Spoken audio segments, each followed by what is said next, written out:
రాయచోటి సంఘటన మీద ఇన్నాళ్ళకి భారతీయ జనతా పార్టీ నాయకులు కూడా అరెస్ట్ అయ్యారు. రాయచోటిలో ఏదైతే పారువేట ఉత్సవానికి వెళ్తున్నటువంటి వీరభద్ర స్వామికి సంబంధించినటువంటి ఊరేగింపు మీద జరిగిన దాడిలో అరెస్ట్ అయింది హిందువులే. ఊరేగింపు చేస్తున్నది హిందువులు, ఆ హిందువులు ఊరేగింపు చేయొద్దన్నది ముస్లింలు. దాడికి బలయ్యింది అక్కడ వీళ్ళే. చివరికి ఆర్ఎస్ఎస్ విహెచ్పి పేర్లు ఎఫ్ఐఆర్లో పెట్టడం దగ్గర నుంచి జరిగితే ఎవరు ఒక పురంధేశ్వర్ 3-4 రోజుల తర్వాత ఒక ట్వీట్ చేసి ఊరుకుంటే చివరికి నేను పార్థసారథి ఆదోని ఎమ్మెల్యే అసెంబ్లీలో ప్రస్తావిస్తే ఇప్పుడు బీజేపీ స్వరం సాధినేని యామినీ శర్మ ఇప్పుడు తను వ్యాఖ్యానించుకొచ్చారు. ఏదైతే యాక్షన్ తీసుకోవాలి పోలీసుల మీద అంటూ ఒకసారి ఆమె మాట్లాడారు, విందాం. శ్రీమాత్రే నమః. వందే మాతరం. రాష్ట్ర వ్యాప్తంగా ఈరోజు విశ్వ హిందూ పరిషత్ ఆధ్వర్యంలో అన్ని జిల్లా కేంద్రాల్లోనూ జరిగినటువంటి ధర్నా కార్యక్రమాలు, అలాగే తర్వాత కలెక్టర్లకి మెమోరాండం ఇవ్వడం అనేది కార్యక్రమం జరుగుతుంది. నేను కూడా ఇప్పుడే విజయవాడలో పాల్గొని వస్తున్నాను. మార్చి 4, 2025 నాడు, అంటే కరెక్ట్గా 6 రోజుల కిందట మన ఆంధ్రప్రదేశ్లోని రాయచోటి చాలా సార్లు కూడా మనందరి దృష్టిలోకి వచ్చింది, పేరులోకి వచ్చింది. ఎన్నో సందర్భాలు మాట్లాడుకున్నాం. మరీ ముఖ్యంగా ఇటీవల కాలంలో అయ్యప్ప స్వామి వాళ్ళు వెళ్తున్నటువంటి బస్సు పైన కొంతమంది ముస్లింలు రాళ్లతో దాడులు చేయడం అనే సందర్భంలో చాలా పెద్ద ఎత్తున గొడవలు జరిగాయి. ఇప్పుడు మరొకసారి అలాంటి సందర్భమే వచ్చింది, అలాంటి దారుణమే జరిగింది. మార్చి 4, 1300 సంవత్సరాల నుంచి ఆనవాయితీగా వస్తున్నటువంటి వీరభద్ర స్వామి ఊరేగింపులో వెళ్తున్నటువంటి హిందూ భక్తుల పైన అకస్మాత్తుగా మసీదులో ఉన్నటువంటి కొంతమంది బయటికి రావడం, అక్కడ ముస్లింలు కొంతమంది వీరిపైన, హిందూ మహిళల పైన, చిన్నారుల పైన, హిందూ భక్తుల పైన, వీరభద్ర స్వామి యొక్క ఊరేగింపు పైన దాడులు చేయడం అనేది తెలుస్తుంది. దీన్ని తీవ్రంగా ఖండిస్తూ ఉన్నాం. అందరం కూడా ఖండించాలి. పోలీసు శాఖ వారికి ముందుగానే అన్ని రకాల దరఖాస్తులు పెట్టుకొని 1300 సంవత్సరాల నుంచి జరుగుతోంది. ఇది ఈ రోజు కాదు, రేపు కాదు, నిన్న కాదు.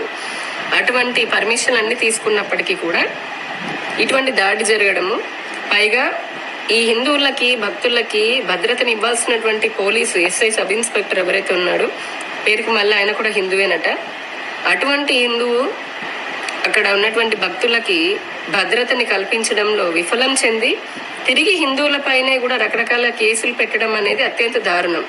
ఎటువంటి సెక్యులర్ పాలనలో ఉన్నాం మనం? అర్థం కావట్లేదు అసలు.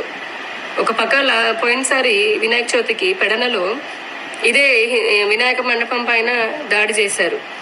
అడ్డొచ్చినటువంటి పోలీసుల పైన కూడా కత్తులు, కర్రలతోటి హిందువుల పైన కూడా దాడి చేశారు.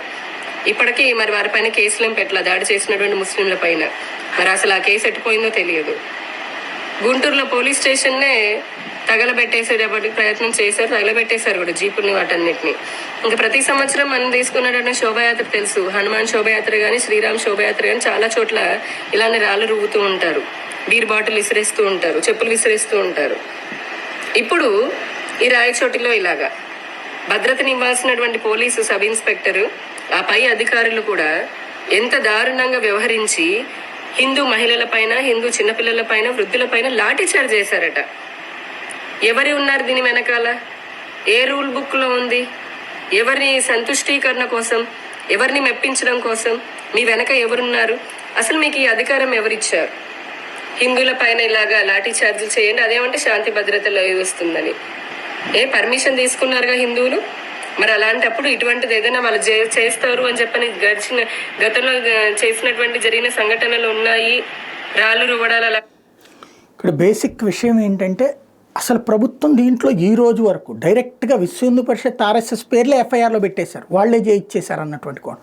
తన్నులు తినది హిందువులు, కేసులు పెట్టించుకుంది హిందూ సంఘాలు, అరెస్ట్ అయ్యి జైల్లో ఉంది భారతీయ జనతా పార్టీ వాళ్ళు. ఇంతవరకు భారతీయ జనతా పార్టీ రాష్ట్ర నాయకత్వానికి నిద్రలేగలేదు. ఇప్పుడే ఒక్కొక్కళ్ళు మాట్లాడుతున్నారు. కనీసం హిందుత్వ భావజాలం ఉన్నటువంటి వాళ్ళు భారతీయ జనతా పార్టీ రాష్ట్ర నాయకత్వం ఇప్పటికైనా దీని మీద సీరియస్గా వ్యవహరించడంతో పాటు రాష్ట్ర ప్రభుత్వం సమాధానం చెప్పాలి దీని మీద. ఏంటిది ఇలాంటి విచిత్రమైనటువంటి సంఘటనలు? సరే, సంతుష్టీకరణ రాజకీయం అంటే నువ్వేదో ఇస్తావు, డబ్బులు ఇస్తావా, లేకపోతే ఏ పథకాలు ఇచ్చుకుంటున్నావు వేరు. కానీ హిందువుల మీద దాడి జరిగితే దాడి బాధితులనే నేరస్తుల కిందను చూపించేటటువంటి విచిత్రమైనటువంటి వ్యవహారానికి సంబంధించి ఇంతవరకు ఇలాంటి పరిస్థితులు అన్నది ప్రజలు ఆశిస్తారా? ఒక కాశీనాయన క్షేత్రంది ఇప్పుడు ఇట్లాంటివి చూస్తాం. ఇంకోటి విచిత్రం చూడండి, ఇవాళ ఒక్క పత్రికలో కూడా హైలైట్ కాలేదు.